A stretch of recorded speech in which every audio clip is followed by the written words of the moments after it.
जैसा कि आप तमाम लोगों को पता है कि सिंध काबीना का जो लास्ट इजलास हुआ था उसमें सिंध काबीना ने फैसला किया था कि जितनी भी सिंध में मौजूद यूनिवर्सिटीज हैं उसमें जो वाइस चांसलर का क्राइटेरिया है उसको इनहेंस किया गया है। अब वो इनहेंस करने का मैं थोड़ा का मकसद भी बता दूं और पहले के हालात भी बता दूं। जो एग्जिस्टिंग क्राइटेरिया है, जो इस वक्त क्राइटेरिया, वो ये है कि जी कोई भी प्रोफेसर जो है वो ही वाइस चांसलर बन सकता है, ठीक है। लेकिन ये क्राइटेरिया भी पीपुल्स पार्टी के दौर में ही लाया गया था और इसको एक तजुर्बा करके देखा गया था।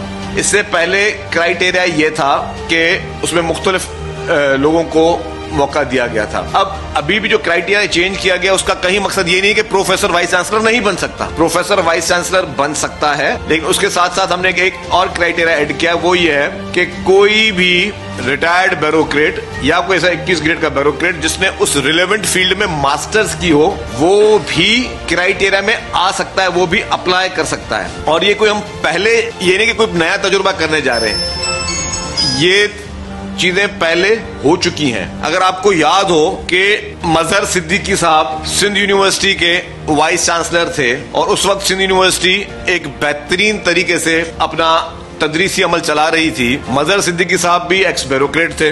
अल्लामा आया काजी साहब भी प्रोफेसर नहीं थे लेकिन वो भी वाइस चांसलर रहे हैं। निसार सिद्दीकी साहब ब्यूरोक्रेट थे, वाइस चांसलर रहे हैं। आपका मुजफ्फर शाह साहब, जब हमने मेहरान यूनिवर्सिटी में अपनी इंजीनियरिंग की थी तो उस वक्त मुजफ्फर शाह साहब भी वाइस चांसलर रहे और वो भी जो है वो ब्यूरोक्रेट थे। तो कोई नई चीज नहीं लेके आई जा रही जिसकी वजह से चंद लोग उसको गलत तरीके से इस्तेमाल कर रहे हैं या कुछ लोग इनसिक्योर हो रहे हैं। और मैं ये भी बता दूंगी ये चीज हमने अचानक क्यों सोची। जब पाकिस्तान पीपुल्स पार्टी की हुकूमत आई उससे पहले सिंध में पब्लिक सेक्टर में 8 यूनिवर्सिटीज थी।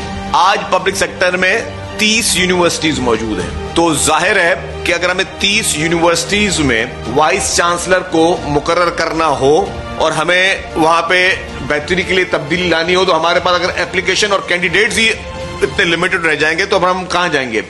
और कहीं पे भी हेल्दी कंपटीशन को इनकरेज किया जाता है, हेल्दी कंपटीशन को कभी भी डिस्करेज नहीं किया जाता। तो ये सोच और ये जो चंद लोग, मखसूस लोग इसको किसी भी पर्पस के लिए इस्तेमाल कर रहे हैं, मेरी उनसे भी गुजारिश होगी, मौतबाना गुजारिश होगी कि बराए मेहरबानी हुकूमत जो कि आपके इस पूरे सिस्टम को चला रही होती है वही रिस्पॉन्सिबल होती है हर अच्छे और बुरे का।